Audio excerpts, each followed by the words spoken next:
दुनिया कभी निष्पक्ष खेल नहीं खेलती। आप कितने भी ईमानदार क्यों न हो, कोई न कोई आपको धोखा देगा ही। आप कितने भी कुशल क्यों न बन जाएं, कोई कम योग्य व्यक्ति आपकी जगह ले लेगा। यही वास्तविकता है। लेकिन जो लोग इस वास्तविकता को समझते हैं वे जीवित रहते हैं, और जो जीवित रहते हैं वे शासन करते हैं। यह एक ऐसी शक्ति है जिसे आप देख नहीं सकते, लेकिन हर कोई इसे महसूस करता है। इसे डार्क इंटेलिजेंस कहते हैं।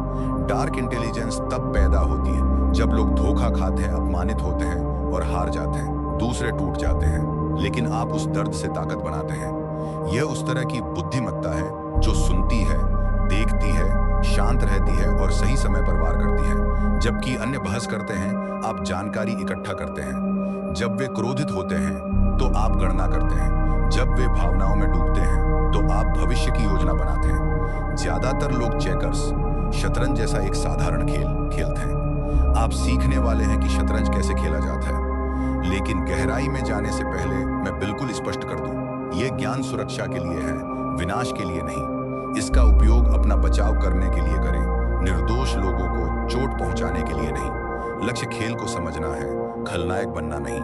आज आप उन 8 मनोवैज्ञानिक लक्षणों की खोज करेंगे जो उत्तरजीवियों को पीड़ितों से, नेताओं को अनुयायियों से और विजेताओं को हारने वालों से अलग करते हैं। अब मैं चाहता हूं कि आप कमेंट्स में यह प्रतिज्ञा में लिखें, मैं रणनीतिक रूप से बुद्धिमान बनना चुनता हूं, भावनात्मक रूप से प्रतिक्रियाशील नहीं। अब आइए उन रहस्यों को उजागर करें जिन्हें शक्तिशाली लोग नहीं चाहते कि आप जानें। गणना की गई अस्पष्टता, कैलकुलेटेड ओपेसिटी। आप अपने इरादों के बारे में कभी पूरी तरह स्पष्ट नहीं होते। आप केवल वही दिखाते हैं जो आवश्यक है। जब लोगों को आधी कहानी पता होती है तो वे अपनी कल्पना से खाली जगहों को भर देते हैं, और वह कल्पना ही उन्हें नियंत्रित करती है। मैकियावेली ने एक बार कहा था, हर कोई वह देखता है जो आप दिखाई देते हैं। बहुत कम लोग अनुभव करते हैं कि आप वास्तव में क्या हैं। अपने जानने वाले सबसे दिलचस्प लोगों के बारे में सोचें। वे आपको कभी सब कुछ नहीं बताते। वे अपनी कहानियों में खाली जगह छोड़ देते हैं। वे सवालों के जवाब सवालों से देते हैं। जब आप उनसे स्पष्टीकरण की उम्मीद करते हैं तो वे बस मुस्कुरा देते हैं। यह झूठ बोलने के बारे में नहीं है, यह रणनीतिक संचार के बारे में है। ज्यादातर बातचीत में यही होता है, कोई आपसे सवाल पूछता है और आप उन्हें पूरा जवाब देने के लिए बाध्य महसूस करते हैं। आप अपनी प्रेरणाएं, अपने डर, अपनी योजनाएं समझाते हैं। आपको लगता है कि आप ईमानदार बन रहे हैं और विश्वास बना रहे हैं, लेकिन वास्तव में आप अपनी शक्ति खो रहे हैं। बुद्धिमान लोग समझते हैं कि रहस्य प्रभाव पैदा करता है। जब आप सब कुछ प्रकट नहीं करते हैं तो लोग जिज्ञासु हो जाते हैं। जिज्ञासा से रुचि पैदा होती है, रुचि से सम्मान पैदा होता है और सम्मान से प्रभाव पैदा होता है। मान लीजिए कि कोई आपके सप्ताहांत, वीकेंड की योजना के बारे में पूछता है। ज्यादातर लोग कहते हैं, ओह, मैं बस घर पर रह रहा हूं, शायद कुछ फिल्में देखूंगा। यह पूरी पारदर्शिता है, लेकिन यह पूरी तरह से भूलने योग्य भी है। इसके बजाय आप कह सकते हैं, मुझे कुछ महत्वपूर्ण काम निपटाना है, और फिर विषय बदल दें, अंतर पर ध्यान दें। पहला उत्तर आपको अनुमानित, प्रेडिक्टेबल बनाता है। दूसरा उत्तर आपको दिलचस्प बनाता है। इसका मतलब यह नहीं है कि आप हर चीज के बारे में असभ्य या गुप्त रहें। इसका अर्थ है कि आप क्या साझा करते हैं और कब साझा करते हैं, इसके बारे में चयनात्मक होना। किसी भी क्षेत्र के सबसे सफल लोग इस सिद्धांत में महारत हासिल करते हैं। वे लोगों को जोड़े रखने के लिए पर्याप्त जानकारी देते हैं, लेकिन अपना लाभ खोने के लिए कभी भी पर्याप्त नहीं। आपकी जानकारी आपकी मुद्रा, करेंसी है। इसे एक बार में खर्च न करें। जब आप कैलकुलेटेड ओपेसिटी का अभ्यास करते हैं तो लोग आपकी बातों पर अधिक ध्यान देने लगते हैं, क्योंकि उन्हें पता होता है कि आप सब कुछ नहीं कहते। आपके शब्दों का वजन बढ़ जाता है क्योंकि वे दुर्लभ होते हैं। याद रखें, लक्ष्य रहस्य के लिए रहस्यमय बनना नहीं है। लक्ष्य अपनी कहानी और अपने रिश्तों पर नियंत्रण बनाए रखना है। 2, अनुकूलनीय व्यक्तित्व, अडैप्टिव पर्सोना। आप हर किसी के साथ एक ही व्यक्ति नहीं होते। आप जिससे बात कर रहे हैं उसके आधार पर आप अपने व्यक्तित्व को समायोजित करते हैं। लोगों को लगता है कि वे आपको जानते हैं, लेकिन वे आपका केवल एक संस्करण जानते हैं। मैकियावेली ने एक बार कहा था, एक राजकुमार को इस बात का ध्यान रखना चाहिए कि उसके होठों से ऐसी कोई बात न निकले जो ऊपर बताए गए 5 गुणों से भरपूर न हो। ताकि जो उसे देखता और सुनता है उसे वह पूरी तरह से दयालु, वफादार, मानवीय, ईमानदार और धार्मिक प्रतीत हो। यह नकली होने के बारे में नहीं है, यह प्रभावी होने के बारे में। आप पहले से ही स्वाभाविक रूप से ऐसा करते हैं। आप अपनी दादी से अलग तरह से बात करते हैं और अपने दोस्तों से अलग। आप एक नौकरी के इंटरव्यू में अलग व्यवहार करते हैं और आप एक पार्टी में अलग। आप अलग अलग स्थितियों में अपने व्यक्तित्व के विभिन्न पहलुओं को प्रस्तुत करते हैं। अनुकूलनीय व्यक्तित्व, अडप्टिव पर्सोना, इस प्राकृतिक प्रवृत्ति को लेता है और इसे जानबूझकर लागू करता है। हर व्यक्ति जिसे आप मिलते हैं उसके मूल्य अलग होते हैं, संचार शैली अलग होती है और जानकारी को प्रोसेस करने का तरीका अलग होता है। यदि आप सबके साथ एक ही दृष्टिकोण अपनाते हैं तो आप कुछ लोगों से जुड़ पाएंगे और दूसरों को पूरी तरह से खो देंगे। बुद्धिमान लोग उस व्यक्ति का अध्ययन करते हैं जिससे वे बात कर रहे हैं और उसके अनुसार अपने संचार को समायोजित करते हैं। क्या वे विश्लेषणात्मक, एनालिटिकल हैं? उन्हें तथ्य और डेटा दें। क्या वे भावनात्मक हैं? उनकी भावनाओं से जुड़े। क्या वे व्यावहारिक हैं? उन्हें दिखाएं कि कोई चीज कैसे काम करती है। क्या वे बड़े दृष्टिकोण वाले, बिग पिक्चर थिंकर्स हैं? उन्हें विजन दिखाएं। यह हेरफेर नहीं है, यह संचार बुद्धिमत्ता है। पानी के बारे में सोचें। पानी जिस भी बर्तन होता है उसका आकार ले लेता है, लेकिन वह अपने आवश्यक गुणों को कभी नहीं खोता। चाहे वह कप में हो, बोतल में हो या झील में, वह फिर भी पानी ही रहता है। आपका एडेप्टिव पर्सोना इसी तरह काम करता है। आप स्थिति के अनुरूप अपनी प्रस्तुति को समायोजित करते हैं, लेकिन आप अपने मूल मूल्यों और सिद्धांतों को कभी नहीं खोते। ज्यादातर लोग जो गलती करते हैं वह यह सोचना है कि उन्हें हर किसी के साथ एक ही तरह से प्रामाणिक, ऑथेंटिक होने की जरूरत है। लेकिन प्रामाणिकता का मतलब हर स्थिति में समान होना नहीं है। इसका मतलब है कि अपनी अभिव्यक्ति को सबसे प्रभावी बनाने के लिए अनुकूलित करते हुए वास्तविक रूप से स्वयं बने रहना। जब आप एडेप्टिव पर्सोना में महारत हासिल कर लेते हैं तो आप ऐसे व्यक्ति बन जाते हैं जो किसी से भी जुड़ सकता है। लोगों को आपके साथ होने पर समझा हुआ महसूस होता है क्योंकि आप उनकी भाषा बोल रहे होते हैं। यह कौशल बातचीत, नेतृत्व की स्थितियों और संबंध बनाने में अविश्वसनीय रूप से शक्तिशाली हो जाता है।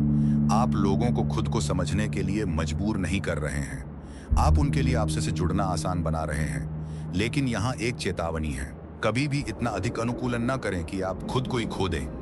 आपके मूल्य, आपकी अखंडता, आपके मूल सिद्धांत कभी नहीं बदलने चाहिए, केवल आपकी प्रस्तुति बदलनी चाहिए। सबसे मजबूत लोग हीरे की तरह होते हैं। उनके कई पहलू, फेसेस होते हैं, लेकिन वे फिर भी एक ठोस पत्थर ही रहते हैं। अलगाव का सिद्धांत, द प्रिंसिपल ऑफ डिटैचमेंट। आप किसी भी रिश्ते, भावना या राय के गुलाम नहीं हैं। जिसे आप खोने से नहीं डरते वह आपको नियंत्रित नहीं कर सकता। जो आपको बांध नहीं सकता वह आपको हेर फेर, मैनिपुलेट भी नहीं कर सकता। मैकियावेली ने एक बार कहा था, चूंकि प्रेम और भय शायद ही कभी एक साथ रह सकते हैं। यदि हमें उनके बीच चयन करना हो तो प्रेम किए जाने की तुलना में डरा जाना कहीं अधिक सुरक्षित है। डार्क इंटेलिजेंस में अलगाव, डिटैचमेंट शायद सबसे गलत समझी जाने वाली अवधारणा है। लोग सोचते हैं कि इसका मतलब ठंडा या बेपरवाह होना है। ऐसा नहीं है, इसका मतलब स्वतंत्र होना है। ज्यादातर लोग अपने लगाव से नियंत्रित होते हैं। वे अपनी नौकरी खोने से डरते हैं, इसलिए वे बुरे व्यवहार को स्वीकार करते हैं। वे एक रिश्ता खोने से डरते हैं, इसलिए वे अपने मूल्यों से समझौता करते हैं। वे अनुमोदन, अप्रूवल खोने से डरते हैं, इसलिए वे वह कहते हैं जो लोग सुनना चाहते हैं, न कि वह जो कहे जाने की आवश्यकता है। खोने का डर आपको कमजोर बनाता है, उस डर से मुक्ति आपको शक्तिशाली बनाती है। इसका मतलब ये नहीं है कि आपको किसी चीज की परवाह नहीं करनी चाहिए। इसका मतलब है कि आपको किसी भी चीज के लिए बेताब, डेस्परेट नहीं होना चाहिए। इसकी कल्पना करें, दो लोग एक व्यावसायिक सौदे पर बातचीत कर रहे हैं। व्यक्ति आ को वास्तव में इस सौदे के सफल होने की आवश्यकता है। वे इस पर निर्भर हैं, उन्होंने पहले से ही इसके आधार पर योजनाएं बना ली हैं। व्यक्ति बी चाहता है कि सौदा सफल हो, लेकिन उनके पास अन्य विकल्प भी हैं। यदि शर्तें सही नहीं हैं तो वे सौदा छोड़ने के लिए तैयार हैं। आपको क्या लगता है कि उस बातचीत में किसके पास अधिक शक्ति है? व्यक्ति बी के पास, जाहिर है, क्योंकि वे परिणाम से जुड़े यथेच नहीं हैं। वे ताकत की स्थिति से बातचीत कर सकते हैं। अलगाव आपको स्पष्टता देता है। जब आप सही होने के प्रति भावनात्मक रूप से निवेशित नहीं होते हैं तो आप स्थितियों को अधिक स्पष्ट रूप से देख सकते हैं। जब आप अनुमोदन के लिए बेताब नहीं होते हैं तो आप बेहतर निर्णय ले सकते हैं। जब आप अकेले होने से नहीं डरते तो आप बेहतर रिश्ते चुन सकते हैं। विरोधाभास पैराडॉक्स यह है कि आपको किसी चीज की जितनी कम जरूरत होती है उतनी ही अधिक संभावना होती है कि आप उसे पा लेंगे। आत्मविश्वासी लोगों के बारे में सोचें। वे इसलिए आत्मविश्वासी नहीं हैं क्योंकि सब कुछ हमेशा उनके अनुसार होता है। वे इसलिए आत्मविश्वासी हैं क्योंकि उन्हें पता है कि अगर चीजें उनके अनुसार नहीं भी हुई तो भी वे ठीक रहेंगे। यही अलगाव की शक्ति है। अब इसका मतलब लापरवाह या उदासीन होना नहीं है। आपको अभी भी अपने लक्ष्यों के लिए कड़ी मेहनत करनी चाहिए और अपने जीवन के लोगों की परवाह करनी चाहिए, लेकिन आपको कभी भी किसी परिणाम से इतना नहीं जुड़ना चाहिए कि आप स्पष्ट रूप से सोचने और रणनीतिक रूप से कार्य करने की अपनी क्षमता खो दें। अलगाव आपको हेरफेर से भी बचाता है। जब कोई आपको उस चीज को छीनने की धमकी देकर डराने की कोशिश करता है जिसे आप खोने से नहीं डरते, तो उसकी धमकी में कोई शक्ति नहीं रह जाती। किसी भी कमरे में सबसे खतरनाक व्यक्ति वह होता है जिसके पास खोने के लिए कुछ नहीं होता, लेकिन सबसे शक्तिशाली व्यक्ति वह होता है जिसके पास पाने के लिए सब कुछ है और डरने के लिए कुछ नहीं। धीरे धीरे इसका अभ्यास करें, छोटी चीजों से शुरुआत करें।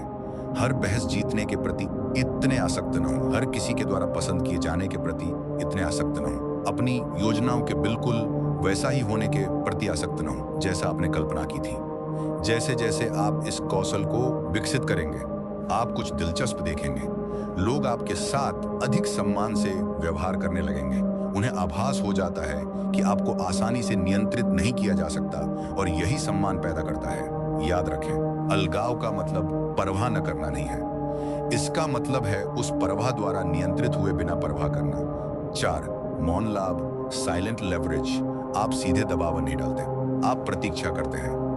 जब लोग गलतियां करते हैं और असुरक्षित हो जाते हैं तो आपकी मौन उपस्थिति कमरे में सबसे भारी प्रभाव बन जाती है।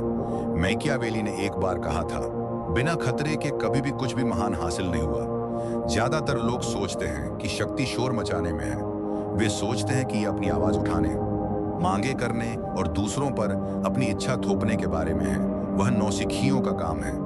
वास्तविक शक्ति फुसफुसाती है। साइलेंट लेवरेज बिना एक शब्द कहे प्रभाव पैदा करने कला है। यह अपने आप को इस तरह से स्थापित करने के बारे में है कि आपकी मात्र उपस्थिति ही किसी भी स्थिति की गतिशीलता को बदल दे है। यह ऐसे काम करता है। लोगों को यह बताने के बजाय कि क्या करना है, आप ऐसी स्थितियां पैदा करते हैं जहां वे स्वाभाविक रूप से वही करना चाहते हैं जो आपको लाभ पहुंचाता है। सम्मान की मांग करने के बजाय आप खुद को अपरिहार्य इंडिस्पेंसेबल बनाते हैं। सत्ता के लिए लड़ने के बजाय आप लोगों को स्वेच्छा से इसे आपको सौंपने के लिए मजबूर करते हैं। आइए इसे व्यावहारिक उदाहरणों के साथ समझते हैं। बातचीत में साइलेंट लेवरेज का अर्थ है यह जानना कि कब रुकना पॉज है। ज्यादातर लोग चुप्पी के साथ असहज होते हैं, इसलिए वे इसे शब्दों से भर देते हैं। अक्सर वे शब्द उनकी मंशा से अधिक जानकारी प्रकट कर देते हैं। जब आप चुप्पी के साथ सहज होते हैं तो आप बातचीत की लय को नियंत्रित करते हैं। अगली बार जब कोई आपसे कठिन प्रश्न पूछे तो तुरंत उत्तर न दें, रुकें, उन्हें सोच समझकर देखें। सन्नाटे को कुछ सेकंड तक खींचने दें, फिर अपना उत्तर दें। देखें कि यह आपके उत्तर के वजन को कैसे बदल देता है। बातचीत नेगोशिएशंस में साइलेंट लेवरेज का मतलब उन विकल्पों का होना है जिनका आपको उल्लेख करने की आवश्यकता नहीं है। जब दूसरे व्यक्ति को पता होता है कि आपके पास विकल्प है तो वे अलग तरह से बातचीत करते हैं। आपको वॉकआउट करने की धमकी देने की जरूरत नहीं है, आपकी वॉकआउट करने की इच्छा ही काफी है। रिश्तों में साइलेंट लेवरेज का मतलब वह व्यक्ति होना है जो बिना पहचान मांगे मूल्य वैल्यू जोड़ता है। जब आप लगातार दूसरों के जीवन को बेहतर बनाते हैं तो वे स्वाभाविक रूप से आपको अपने पास रखना चाहते हैं। आपको वफादारी की मांग करने की जरूरत नहीं है, आप इसे अपने कार्यों से कमाते हैं। व्यावसायिक परिवेश में मौन लाभ, साइलेंट लेवरेज का अर्थ है वह व्यक्ति बनना जिसके पास हर कोई समाधान के लिए आता है। आप यह घोषणा नहीं करते कि आप समस्या निवारक प्रॉब्लम सॉल्वर हैं। आप बस लगातार को समस्याओं का समाधान करते हैं जब तक कि हर कोई यह ना जान ले कि वे आप पर भरोसा कर सकते हैं। मौन लाभ की कुंजी धैर्य है। आप तत्काल परिणामों की तलाश में नहीं हैं, आप दीर्घकालिक प्रभाव बना रहे हैं। अधिकांश लोग त्वरित संतुष्टि चाहते हैं, वे अपने प्रयासों के तत्काल परिणाम देखना चाहते हैं, लेकिन या तत्काल परिणाम देखना चाहते हैं। लेकिन मौन लाभ अलग तरह से काम करता है। आप निवेश करते हैं और उनके लाभ देने का इंतजार करते हैं। इसके लिए एक अलग मानसिकता की आवश्यकता होती है। आपको विलंबित संतुष्टि, डिलेड ग्रेटिफिकेशन के साथ सहज होना होगा। आपको यह विश्वास करना होगा कि आपके निरंतर कार्य अंततः वह प्रभाव पैदा करेंगे जिसे आप खोज रहे हैं। जब आप मौन लाभ में महारत हासिल कर लेते हैं तो क्या होता है? आपके बिना कई लोग सलाह के लिए आपके पास आने लगते हैं। वे आपकी मांग के बिना ही आपकी स्वीकृति, अप्रूवल चाहने लगते हैं। वे आपके बिना कहे ही आपके नेतृत्व का अनुसरण करने लगते हैं। आप वह शांत शक्ति बन जाते हैं जो परिणामों को आकार देते हैं और किसी को पता भी नहीं चलता कि यह हो रहा था। लेकिन यहाँ एक महत्वपूर्ण नैतिक विचार है। मौन लाभ का उपयोग कभी भी लोगों को ऐसे कम करने के लिए, मजबूर करने के लिए नहीं किया जाना चाहिए जो उन्हें नुकसान पहुंचाए। लक्ष्य ऐसी जीत विन विन स्थितियां बनाना है जहां सभी को लाभ हो। मौन लाभ का सबसे नैतिक उपयोग लोगों को उनके और दूसरों के लिए बेहतर निर्णयों की ओर प्रभावित करना है। आप उन्हें धोखा नहीं दे रहे हैं, आप उन्हें उन परिणामों की ओर ले जा रहे हैं जो सभी के सर्वोत्तम हितों की रक्षा करते हैं। याद रखें, मौन लाभ निष्क्रिय नहीं है। आप अभी भी कार्रवाई कर रहे हैं, आप अभी भी चाले चल रहे हैं। आप बस इसे शोर मचाकर करने के बजाय चुपचाप और रणनीतिक रूप से कर रहे हैं। नंबर 5, मनोवैज्ञानिक प्रतिध्वनि, साइकोलॉजिकल एको। आप लोगों की गहरी जरूरतों और डरों को उन्हीं पर प्रतिबिंबित करते हैं। उन्हें लगता है कि आप उनकी भाषा बोल रहे हैं, लेकिन वास्तव में आप समझ और प्रभाव हासिल कर रहे होते हैं। मैकियावेली ने एक बार कहा था, पुरुष आमतौर पर हाथ की तुलना में आंख से अधिक न्याय करते हैं, क्योंकि हर कोई देख सकता है और बहुत कम लोग महसूस कर सकते हैं। हर कोई वह देखता है जो आप दिखाई देते हैं। बहुत कम लोग वास्तव में जानते हैं कि आप क्या हैं। मनोवैज्ञानिक प्रतिध्वनि एक दर्पण बनने के बारे में है जो वही वापस दिखाता है जो लोगों को देखने और सुनने की आवश्यकता होता है।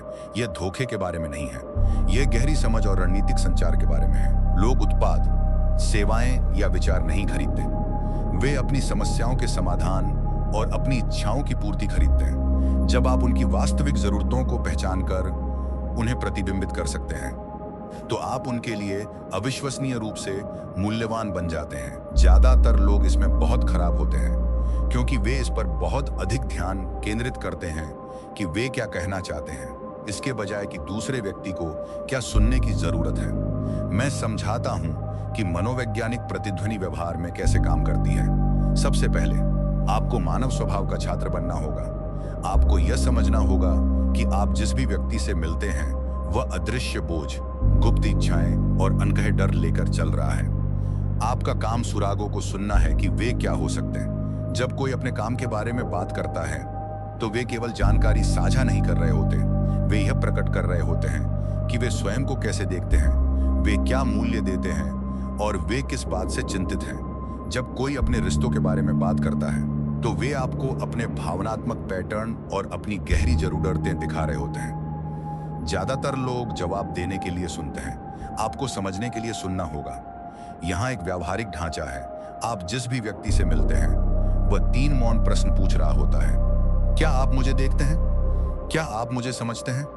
क्या आप मेरा सम्मान करते हैं? जब आप अपने शब्दों और कार्यों के माध्यम से इन तीनों प्रश्नों का उत्तर हाँ में दे सकते हैं तो आप एक शक्तिशाली संबंध बनाते हैं। मनोवैज्ञानिक प्रतिध्वनि तकनीक में न केवल वह प्रतिबिंबित करना शामिल है जो लोग कहते हैं, बल्कि वह भी जो उनका अर्थ है।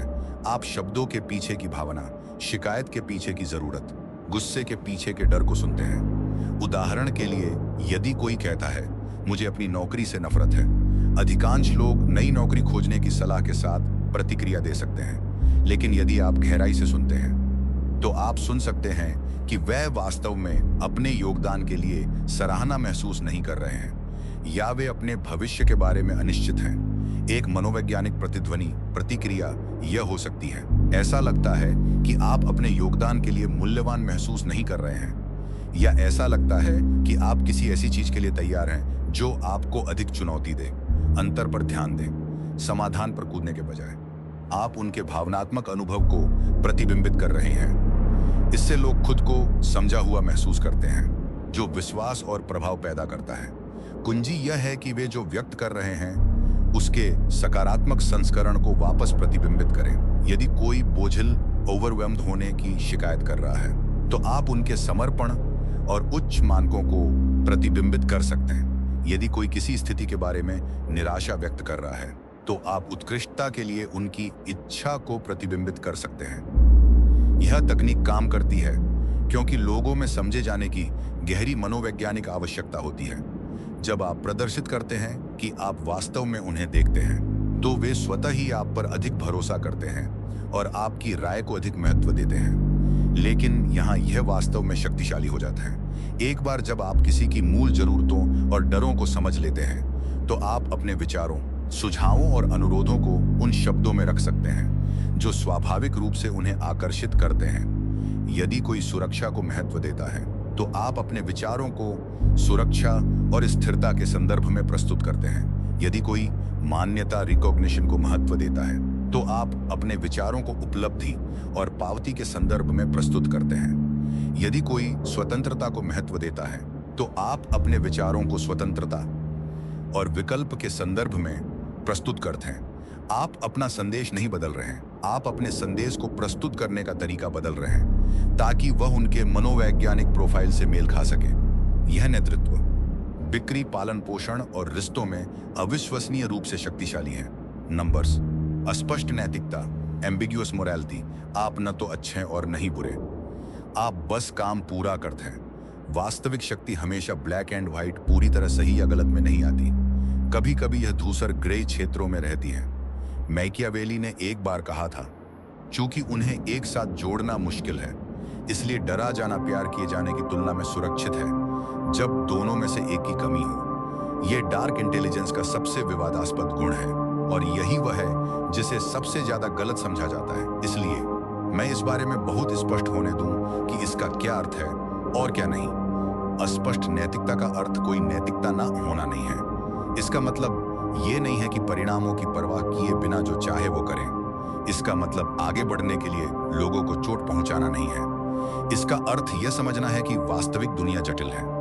कभी कभी अल्पकालिक रूप से सही काम करने से दीर्घकालिक रूप से खराब परिणाम निकलते हैं। कभी कभी बहुत अच्छा होना खराब व्यवहार को बढ़ावा देता है। कभी कभी लोगों की रक्षा करने के लिए ऐसे निर्णय लेने पड़ते हैं जो सुखद नहीं होते। वास्तविकता यह है, शुद्ध नैतिक स्पष्टता एक विलासिता है जिसे ज्यादातर लोग तब वहन नहीं कर सकते जब वे वास्तविक परिणामों वाली जटिल स्थितियों से निपट रहे हों। उदाहरण के लिए, कल्पना करें कि आप एक नेतृत्व की स्थिति में हैं और आपको पता चलता है कि एक टीम का सदस्य लगातार ग्राहकों से झूठ बोल रहा है और रिश्तों को नुकसान पहुंचा रहा है। अच्छी बात यह हो सकती है कि उन्हें एक और मौका दिया जाए, अधिक प्रशिक्षण दिया जाए। लेकिन उन अन्य टीम सदस्यों का क्या जो ईमानदारी से काम कर रहे हैं? उन ग्राहकों का क्या जिन्हें धोखा दिया जा रहा है? अस्पष्ट नैतिकता वाला व्यक्ति यह तय कर सकता है कि एक व्यक्ति के प्रति दयालु होने की तुलना में बहुत से लोगों की रक्षा करना अधिक महत्वपूर्ण है।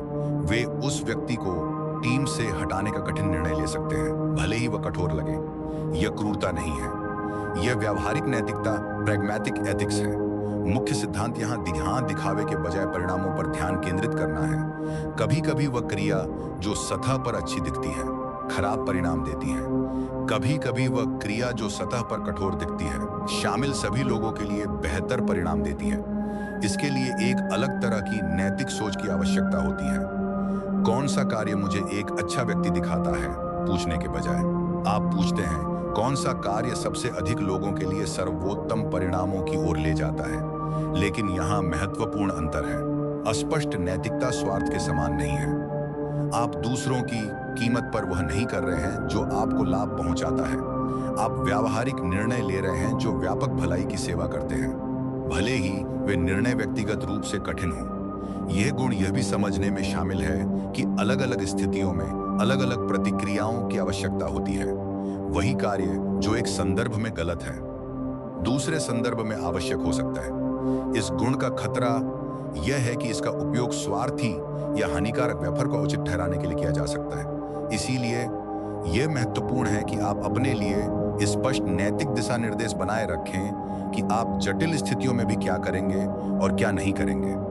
मेरी सिफारिश है कि अपने लिए स्पष्ट सीमाएं स्थापित करें। आपके अटूट मूल्य क्या हैं? आप कौन सी रेखाएं कभी पार नहीं करेंगे? आप किन परिणामों के लिए जिम्मेदारी स्वीकार करने को तैयार हैं? उन सीमाओं के भीतर खुद को व्यावहारिक और रणनीतिक होने की अनुमति दें। याद रखें, लक्ष्य हर किसी के द्वारा पसंद किया जाना नहीं है। लक्ष्य एक जटिल दुनिया में प्रभावी और नैतिक होना है, जहां सरल उत्तर हमेशा काम नहीं करते। नंबर 7, नियंत्रित प्रकटीकरण, कंट्रोल्ड एक्सपोजर। आप अपने बारे में सब कुछ प्रकट नहीं करते हैं। लोग जितना कम जानते हैं उतना ही अधिक वे अनुमान लगाते हैं, और अनुमान उन गलतियों की ओर ले जाते हैं जो आपकी रणनीति को आसान बनाती हैं। मैकियावेली ने एक बार कहा था, पुरुष मन के इतने सरल होते हैं और अपनी तत्काल आवश्यकताओं के इतने अधीन होते हैं कि एक धोखेबाज व्यक्ति को हमेशा ऐसे बहुत से लोग मिल जाएंगे जो धोखा खाने के लिए तैयार होंगे। ऐसी दुनिया में जहां लोग सोशल मीडिया पर अपने जीवन का हर विवरण साझा करते हैं, नियंत्रित प्रकटीकरण पुराना लग सकता है, लेकिन यह वास्तव में पहले से कहीं अधिक शक्तिशाली है। जब हर कोई सब कुछ साझा कर रहा होता है, तो वह व्यक्ति जो रणनीतिक रूप से साझा करता है अलग दिखता है। जब हर कोई अपने विचारों और भावनाओं का प्रसार कर रहा होता है, तो वह व्यक्ति जो थोड़ा रहस्य बनाए रखता है जिज्ञासु बन जाता है। कंट्रोल एक्सपोजर अपनी व्यक्तिगत जानकारी के साथ जानबूझकर व्यवहार करने के बारे में है। यह समझने के बारे में है कि हर किसी को आपके बारे में सब कुछ जानने की जरूरत नहीं है, और चयनात्मक साझाकरण वास्तव में आपके रिश्तों को मजबूत कर सकता है और आपके प्रभाव को बढ़ा सकता है। आइए इसके पीछे के मनोविज्ञान से शुरू करें। मनुष्य स्वाभाविक रूप से जिज्ञासु प्राणी है। जब हमें कुछ अधूरा या रहस्यमय मिलता है, तो हमारा मस्तिष्क स्वचालित रूप से उन कमियों को भरने की कोशिश करता है। इसे जिज्ञासा अंतराल, क्यूरियोसिटी गैप कहा जाता है, और यह मानव व्यवहार में सबसे शक्तिशाली मनोवैज्ञानिक शक्तियों में से एक है। जब आप नियंत्रित प्रकटीकरण का अभ्यास करते हैं, तो आप जिज्ञासा अंतराल पैदा करते हैं जो लोगों को आप में अधिक रुचि लेने और आपके द्वारा साझा की जाने वाली चीजों के प्रति अधिक चौकस रहने के लिए प्रेरित करते हैं। अपने जानने वाले सबसे आकर्षक लोगों के बारे में सोचें। वे शायद आपको सब कुछ नहीं बताते, वे आपको जोड़े रखने के लिए पर्याप्त साझा करते हैं, लेकिन वे आपको और जानने की चाहत में छोड़ देते हैं। यह आकस्मिक नहीं है, यह रणनीतिक है। अब व्यावसायिक परिवेश में व्यावहारिक अनुप्रयोगों के बारे में बात करते हैं। नियंत्रित प्रकटीकरण का अर्थ है कि आप कौन से विचार साझा करते हैं और उन्हें कब साझा करते हैं, इसके बारे में चयनात्मक होना। इसका अर्थ है अपनी सभी क्षमताओं को एक साथ प्रकट ना करना। इसका अर्थ है अपने ज्ञान के कुछ हिस्से को आरक्षित रखना, ताकि जब इसकी सबसे अधिक आवश्यकता हो तब आप मूल्य प्रदान कर सकें। उदाहरण के लिए, एक नई नौकरी के पहले सप्ताह में अपने सभी कौशल दिखाने के बजाय आप उन्हें समय के साथ धीरे धीरे प्रकट कर सकते हैं। इससे यह आभास होता है कि आप लगातार बढ़ रहे हैं और सुधार कर रहे हैं, न कि कोई ऐसा व्यक्ति जिसने जल्दी ही अपना शिखर छू लिया हो। सामाजिक स्थितियों में नियंत्रित प्रकटीकरण का अर्थ है कि आप जिस भी व्यक्ति से मिलते हैं उसे अपने जीवन की पूरी कहानी न बताएं। इसका अर्थ है व्यक्तिगत जानकारी को धीरे धीरे साझा करना, जैसे जैसे रिश्ते विकसित होते हैं और विश्वास अर्जित किया जाता है। इसका मतलब गुप्त या बेईमान होना नहीं है। इसका मतलब यह है कि आप क्या और किसे प्रकट करते हैं, इसके बारे में चयनात्मक और रणनीतिक होना। बातचीत में नियंत्रित प्रकटीकरण का अर्थ है अपनी सभी प्राथमिकताओं और बाधाओं को पहले ही प्रकट ना करना। इसका अर्थ है कुछ जानकारी के आरक्षित रखना, ताकि बातचीत विकसित होने पर आप इसका रणनीतिक रूप से उपयोग कर सकें। मुख्य सिद्धांत यह है, प्रकट की गई जानकारी को कभी भी अप्रकट नहीं किया जा सकता। एक बार जब लोग आपके बारे में कुछ जान जाते हैं, तो वे उसे अनजान नहीं कर सकते। इसलिए बहुत अधिक प्रकट करने के बजाय बहुत कम प्रकट करने के पक्ष में रहना बेहतर है। लेकिन नियंत्रित प्रकटीकरण केवल जानकारी को रोकने से कहीं अधिक है। यह समय के बारे में भी है। एक ही जानकारी का पूरी तरह से अलग प्रभाव हो सकता है। यह इस बात पर निर्भर करता है कि इसे कब प्रकट किया गया है। उदाहरण के लिए, किसी रिश्ते की शुरुआत में किसी विशेष कौशल या उपलब्धि को प्रकट करना शेखी बघारने जैसा लग सकता है, लेकिन वही जानकारी बाद में प्रकट करना, जब वह किसी समस्या को सुलझाने के लिए प्रासंगिक हो, आपको विनम्र और मददगार बनाता है। नियंत्रित विनम्र और मददगार बनाता है। नियंत्रित प्रकटीकरण में अपने दर्शकों को समझना भी शामिल है। अलग अलग लोगों को आपके बारे में अलग अलग बातें जानने की जरूरत होती है। आपके प्रकटीकरण का स्तर रिश्ते और स्थिति के अनुरूप होना चाहिए। आपके करीबी दोस्तों और परिवार के सदस्यों को आपके आकस्मिक परिचितों की तुलना में आपके बारे में अधिक जानना चाहिए। आपके व्यावसायिक भागीदारों को आपके प्रतिस्पर्धियों की तुलना में आपके बारे में अलग बातें जाननी चाहिए। यह नकली या हेरफेर करने वाला होने के बारे में नहीं है। यह आपकी व्यक्तिगत जानकारी के साथ उचित और रणनीतिक होने के बारे में है। यहाँ एक और महत्वपूर्ण पहलू है। नियंत्रित प्रकटीकरण में आपके डिजिटल फुटप्रिंट का प्रबंधन करना शामिल है। आप ऑनलाइन जो कुछ भी पोस्ट करते हैं, आपके द्वारा की गई हर टिप्पणी, आपके द्वारा साझा की गई हर फोटो आपके स्थायी रिकॉर्ड का हिस्सा बन जाती है। लोग इस जानकारी के आधार पर आपके बारे में राय बनाएंगे, अक्सर आपसे मिले बिना ही। बुद्धिमान लोग अपनी ऑनलाइन उपस्थिति के बारे में जानबूझकर सतर्क रहते हैं। वे समझते हैं कि उनका डिजिटल व्यक्तित्व उनकी समग्र रणनीति का हिस्सा है कि वे कैसे देखे जाना और याद रखा जाना चाहते हैं। नियंत्रित प्रकटीकरण का लक्ष्य केवल रहस्य के लिए रहस्यमय होना नहीं है। लक्ष्य अपनी कहानी और अपने रिश्तों पर नियंत्रण बनाए रखना है। जब आप रणनीतिक रूप से जानकारी प्रकट करते हैं, तो आप मार्गदर्शन कर सकते हैं कि लोग आपको कैसे देखते हैं। आप अपने व्यक्तित्व और अनुभव के उन पहलुओं पर जोर दे सकते हैं जो आपके वर्तमान लक्ष्यों के लिए सबसे प्रासंगिक हैं।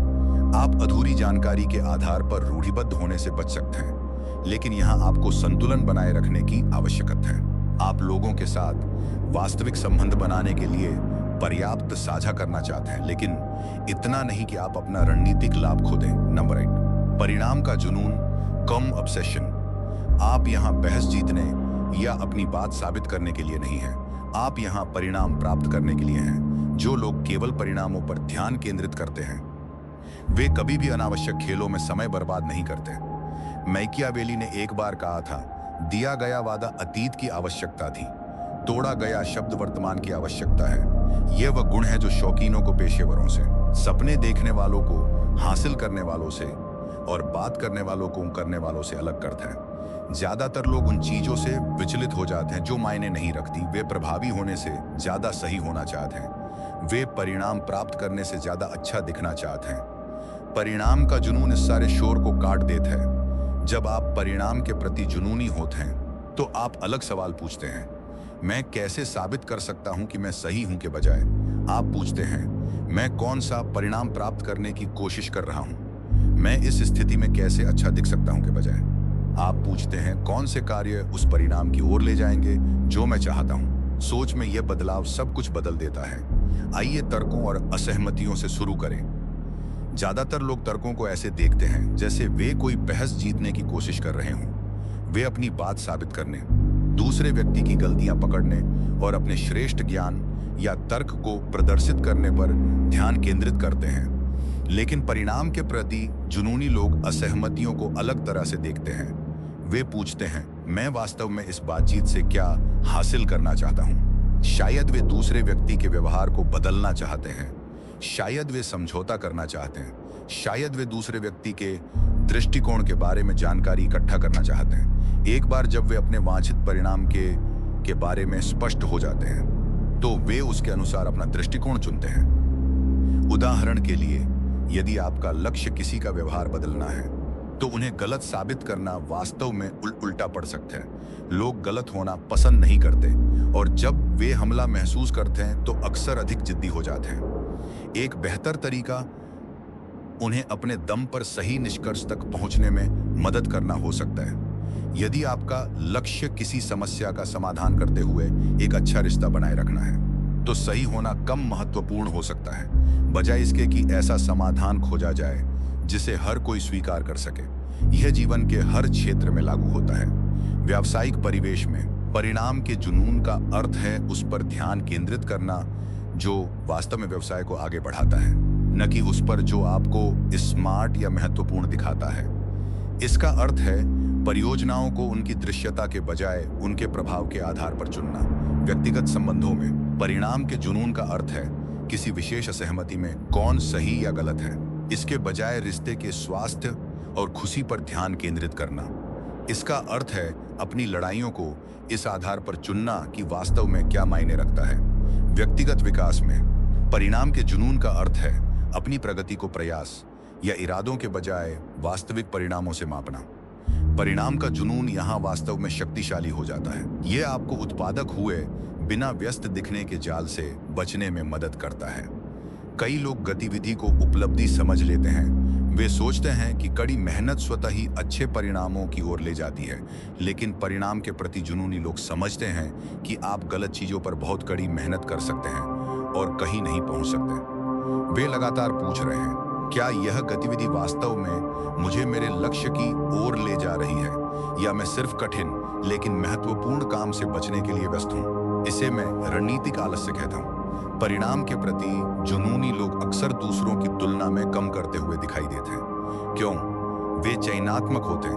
हाँ, कि वे अपनी ऊर्जा कहाँ लगाते हैं। वे उन 20 गतिविधियों पर ध्यान केंद्रित करते हैं जो अच्छी परिणाम पैदा करती हैं। वे सबसे कठिन कार्यकर्ता बनने की कोशिश नहीं कर रहे हैं, वे सबसे प्रभावी कार्यकर्ता बनने की कोशिश कर रहे हैं। ये सीखने और कौशल विकास पर भी लागू होते हैं। हर चीज के बारे में सब कुछ सीखने की कोशिश करने के बजाय ये लोग उन विशिष्ट कौशलों को विकसित करने पर ध्यान केंद्रित करते हैं जिनका उनके लक्ष्यों पर सबसे बड़ा प्रभाव पड़ेगा। वे पूछते हैं, अधिकतम परिणाम प्राप्त करने के लिए मुझे न्यूनतम क्या सीखने की आवश्यकता है। यह आलसी होने या शॉर्टकट लेने के बारे में नहीं है, यह रणनीतिक और कुशल होने के बारे में है। अब परिणाम के जुनून के बारे में एक महत्वपूर्ण चेतावनी। यदि आप परिणामों की खोज में अपने मूल्यों और रिश्तों को भूल जाते हैं तो यह विनाशकारी हो सकता है। सबसे स्वास्थ्यप्रद दृष्टिकोण नैतिक सीमाओं के भीतर परिणाम के प्रति जुनूनी होना है। आपके वांछित परिणामों में अपनी अखंडता बनाए रखना, लोगों के साथ अच्छा व्यवहार करना और अपने आसपास की दुनिया में सकारात्मक योगदान देना शामिल होना चाहिए।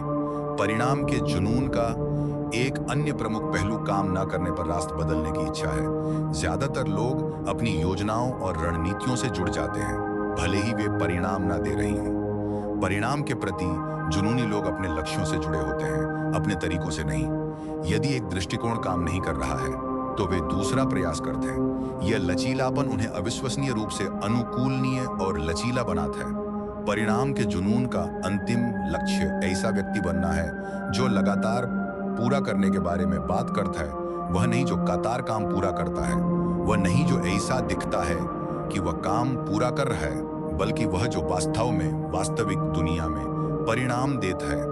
यह प्रतिष्ठा समय के साथ अविश्वसनीय रूप से मूल्यवान हो जाती है। जब लोग आपको ऐसे व्यक्ति के रूप में जानते हैं जो अपनी प्रतिबद्धताओं को पूरा करता है और अपने लक्ष्यों को प्राप्त करता है, तो वे आपके पास बेहतर अवसर, बेहतर साझेदारी और हल करने के लिए बेहतर समस्याएं लाने लगते हैं। आपने अभी डार्क इंटेलिजेंस के 8 लक्षण सीखे हैं, लेकिन बिना अनुप्रयोग के ज्ञान व्यर्थ है। उस एक गुण को चुनें जो आपको सबसे अधिक पसंद आया। अगले 7 दिनों तक अपनी दैनिक बातचीत में उस गुण का अभ्यास करें। एक साथ सभी 8 में महारत हासिल करने की कोशिश न करें।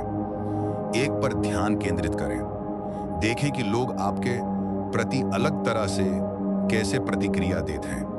देखें कि जब आप भावनात्मक प्रतिक्रिया के बजाय रणनीतिक बुद्धिमत्ता के साथ स्थितियों का सामना करते हैं तो आप कैसा महसूस करते हैं। लेकिन याद रहे कि हमने शुरुआत में क्या बात की थी। यह शक्ति जिम्मेदारी के साथ आती है। इन अंतर्दृष्टियों का उपयोग अपना बचाव करने के लिए करें, दूसरों को नुकसान पहुंचाने के लिए नहीं। इनका उपयोग सभी के लिए बेहतर परिणाम बनाने के लिए करें, न कि केवल अपने लिए। दुनिया को अधिक रणनीतिक रूप से बुद्धिमान लोगों की आवश्यकता है जो अपने ज्ञान का नैतिक रूप से उपयोग करें। डार्क इंटेलिजेंस का असली उद्देश्य जोड़ तोड़ करने वाला मैनिपुलेटर बनना नहीं है, बल्कि ऐसा व्यक्ति बनना है जिसे कोई दूसरा जोड़ तोड़ ना सके। दूसरों पर शक्ति प्राप्त करना नहीं, बल्कि स्वयं पर और अपनी परिस्थितियों पर शक्ति प्राप्त करना है। किसी भी कमरे में सबसे खतरनाक व्यक्ति वह होता है जिसके पास खोने के लिए कुछ नहीं होता, लेकिन सबसे मूल्यवान व्यक्ति वह होता है जो मानव मनोविज्ञान को समझता है और उस समझ का उपयोग हर किसी के जीवन को बेहतर बनाने के लिए करता है। आप किस तरह का व्यक्ति बनना चुनते हैं? यदि आप मनोविज्ञान, रणनीति और मानव व्यवहार के बारे में अधिक सामग्री चाहते हैं तो बने रहें। कमेंट में मुझे बताएं कि आप इनमें से किस गुण को सबसे सफल लोगों में देखते हैं और आप सबसे पहले किसका अभ्यास करेंगे। अगली बार तक याद रखें कि सच्ची बुद्धिमत्ता केवल स्मार्ट होने के बारे में नहीं है। यह अपनी बुद्धिमत्ता का उपयोग स्वयं से बड़ी किसी चीज की सेवा में करने के बारे में है। रणनीतिक रहें, नैतिक रहें और शक्तिशाली रहें।